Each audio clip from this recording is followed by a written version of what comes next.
क्या आपको पता है, जब कोई हाथी मर जाता है तो समूह के दूसरे हाथी उसके साथ क्या करते हैं?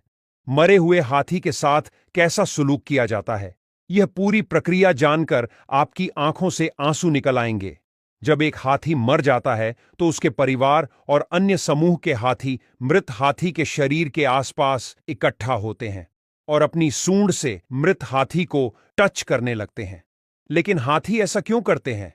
इसके पीछे की छुपी हुई वजह आगे जानेंगे, किंतु पहले हाथियों की यह बात जान लीजिए जो शायद ही आपने सुनी होगी। हाथी का बच्चा अपनी मां के पेट में 22 महीने यानी तकरीबन 2 साल तक रहता है। प्राणियों में यह सबसे लंबी गर्भावस्था है। हाथी के छोटे बच्चे को उनकी सूंड किसी खिलौने जैसी लगती है। वे अपनी ही सूंड से खेलते रहते हैं और कभी-कभी सूंड में उलझकर खुद ही गिर जाते हैं।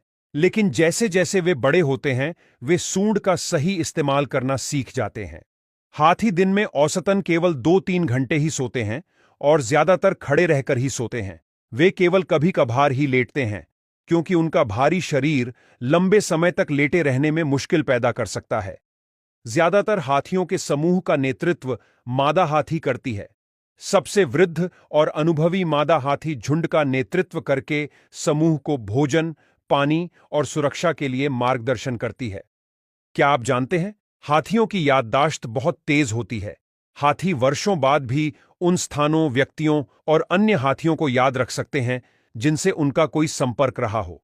कभी-कभी हाथी ने बचपन में अपने मालिक को युवानी में देखा होता है और कई सालों बाद अगर वह मालिक थोड़ा बूढ़ा भी हो जाता है तो भी हाथी उन्हें पहचान लेता है।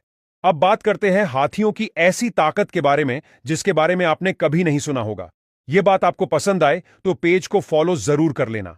हाथी अपने गले के नीचे मौजूद वोकल कॉर्ड्स का उपयोग करके एक इंफ्रासाउंड उत्पन्न करते हैं।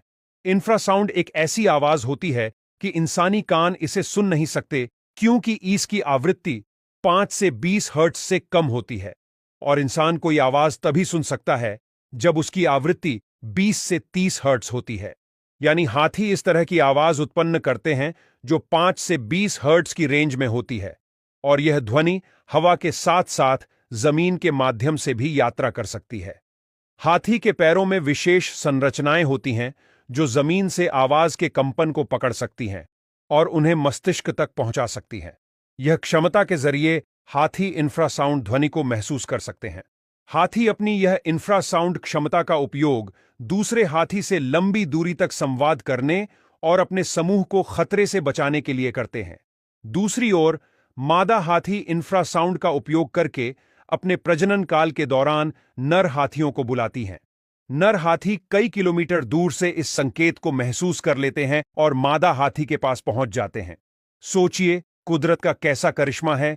दुनिया का सबसे बड़ा प्राणी इतनी छोटी आवाज निकालता है और सुन सकता है जिसे इंसान भी सुन नहीं सकता।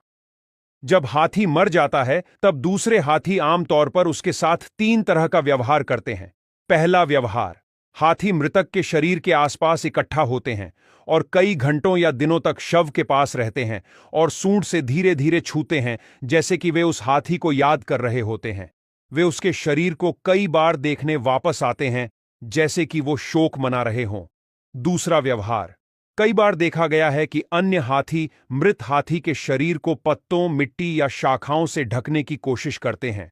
यह व्यवहार कुछ हद तक इंसानों की अंतिम संस्कार की प्रक्रिया की तरह प्रतीत होता है। और तीसरा व्यवहार, हाथी विशेष रूप से मरे हुए हाथी की हड्डियों के प्रति आकर्षित होते हैं। अगर वे किसी मृत हाथी की हड्डियां पाते हैं तो वे अक्सर उन्हें उठाते हैं और अपनी सूंड से हड्डियों को सहलाते हैं, जैसे कि वह हड्डियों से जुड़ी स्मृतियों को महसूस कर रहे हैं।